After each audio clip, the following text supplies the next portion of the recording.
Picture this. You're in the lead, not by much, during a qualifier, and suddenly you hit a bump in just the wrong way and flip over. Then the marshal flips you the wrong way around before someone else barrels into you at the speed of sound, putting you more off course, if not just breaking your car. But if you don't break your car, once you do get your bearings, you start to make mistake after mistake during said qualifier. You feel this ever-rising feeling of frustration overcome you, and before you know it, you're angry at everything and everyone around you. What you're experiencing is tilt, and I'm here to help you deal with it. Now, it's important to note, this video is heavily inspired by another YouTuber I happen to watch named Pattycakes. He does mostly Destiny 2 content. Controlling tilt in RC is by far the most important skill sets one can have. If you can control tilt, not only are you going to be more appealing to other people, but you'll see a lot more improvement on the track. Before we begin, however, I'm going to take this time to remind you to subscribe to the channel if you're new, and be sure to stick around until the end for a little update. Without it out of the way, let's begin.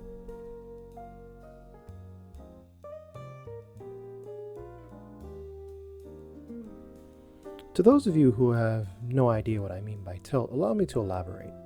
Tilt is basically an extremely negative mindset brought on by some level of frustration or inconvenience. In gaming terms, it could be caused by things like getting killed over and over again in Destiny only to get teabagged by someone who spent way too much money on silver, or perhaps fighting a zoner in literally any fighting game ever made. Or in RC terms, it could be caused by people driving into you, crashing over and over again, or perhaps a part of your car breaking. Just generally anything that happens to make you upset can get you tilted. Got the general gist? Good. Let's talk about how to deal with it.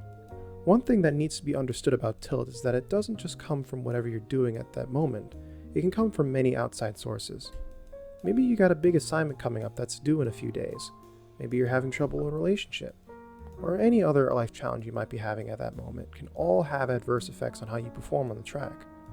Now, I'm no therapist, but I can tell you at the very least that how you take care of yourself outside of the hobby can really affect how you perform in said hobby.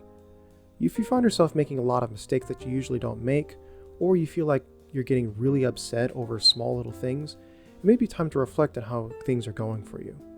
Take a moment to reflect on how well you've been taking care of yourself as well. Like, have you been getting sufficient sleep? Have you been eating well, or do you get sufficient exercise?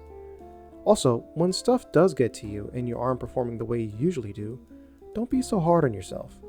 A quote that I find really hits home to me is, if you talk to your friends the way you talk to yourself, you wouldn't have many friends. This is something I struggle with a lot.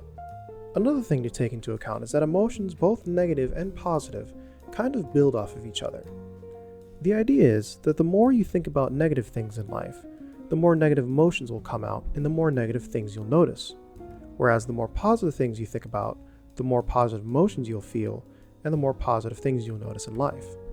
To try and illustrate what I mean, I'd like you guys to join me in a little exercise.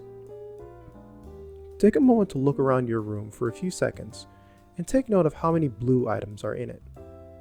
I'll give you a few seconds. Think you got it? Good. Now close your eyes. How many red items did you take notice of? I'll give you a little bit to think about it. Alright, now open your eyes. Chances are, you probably missed a few things.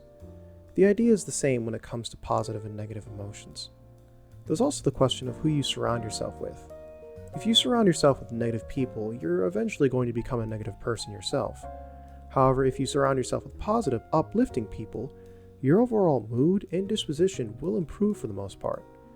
In the end, taking care of yourself can do wonders for you on the track.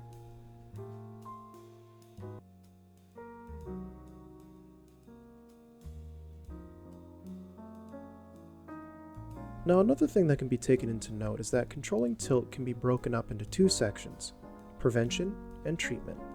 This video segment and the one prior can be put into the former.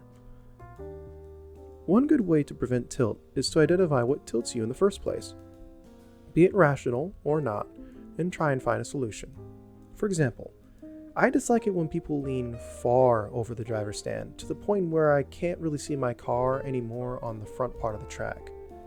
My solution is either moving to a different spot on the driver's stand or asking the person blocking me to politely stand up a bit so I can see. If your pet peeve is hideous understeer on the track, then perhaps running a setup with a lot of steering or trying different tires might be a solution, so on and so forth. Trying to find a solution to your problem is usually the best, rather than reveling in the fact that you have a problem in the first place. Now sometimes, there isn't going to be a solution to the problem. Sometimes things just happen. Say you hit a bump in just the wrong way and your car flips, or maybe a marshal flips another car before yours even though you flipped over first.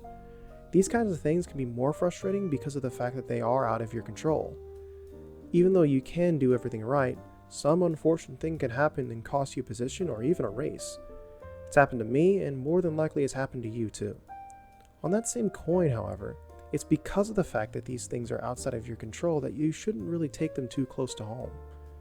In all actuality, things like that are always going to happen no matter what you do. So even though getting annoyed at something like that is normal, getting tilted isn't really necessary. One thing I learned a while ago is that contentness can sometimes be equated to your reality matching up with your goals. For example, if I had gone to Masters of Dirt with the goal of making it to the A or even B mains, I would have been disappointed. Instead, I went in with the goal of I'm going to apply everything I've learned in the past year of racing and take in as much info as I can and see where that places me. Sometimes, adjusting your goals to match what reality can actually offer you can seriously curtail the effects of tilt.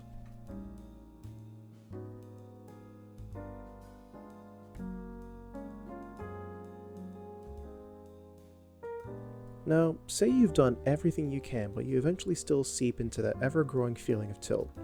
What can you do to try to mitigate that? Well, the first and easiest way is to simply pause and take a deep breath. If you're in a race and you find yourself making mistake after mistake, sometimes taking a breather and pulling off to the side can end up benefiting not just your lap times, but your mental state as well. If you really feel like you're getting heated and you feel like continuing the race will only get you worse, it may be best to just pull off and try and cool your head.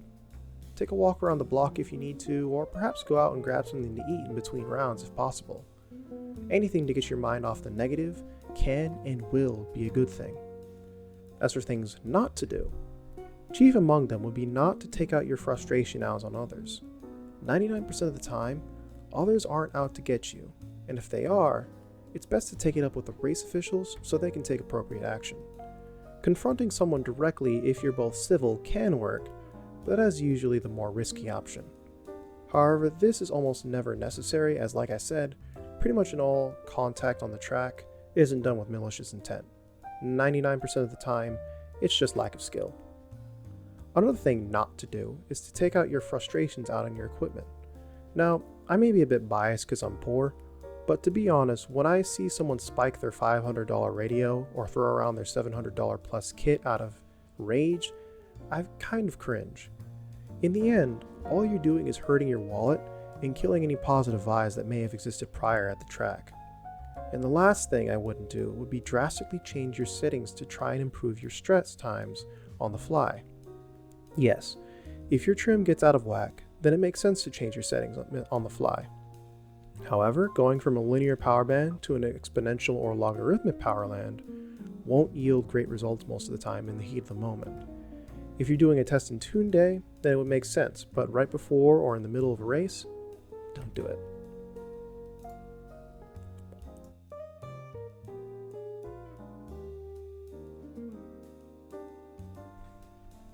Those are a good amount of things you should try to do to avoid tilt.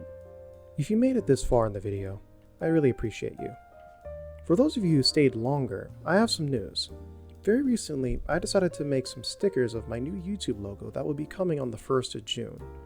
And if you'd like to run this design on your car, all you have to do is subscribe to my Patreon in the A main or higher tier. All you have to do is DM me a suitable address to mail it to. It will be mailed via USPS on June 2nd. Like I said, it's for the A main or higher tier, so be sure to subscribe and you'll receive 5 stickers of this design. Also, you might have noticed in this shot there is a hint of what one of my videos will be in the future. Going back to the Patreon, however, I'd like to thank my patrons Michael Williams, Lucas Tarka, RC World Discord server, link to that is in the description, Ben Reeves, Casey Nix, Dave Armstrong, Ryan Lamb, Joe Jenkins, Juliet Lovelace, and of course, Morrison Watt. Thanks for watching, and I'll see you next time.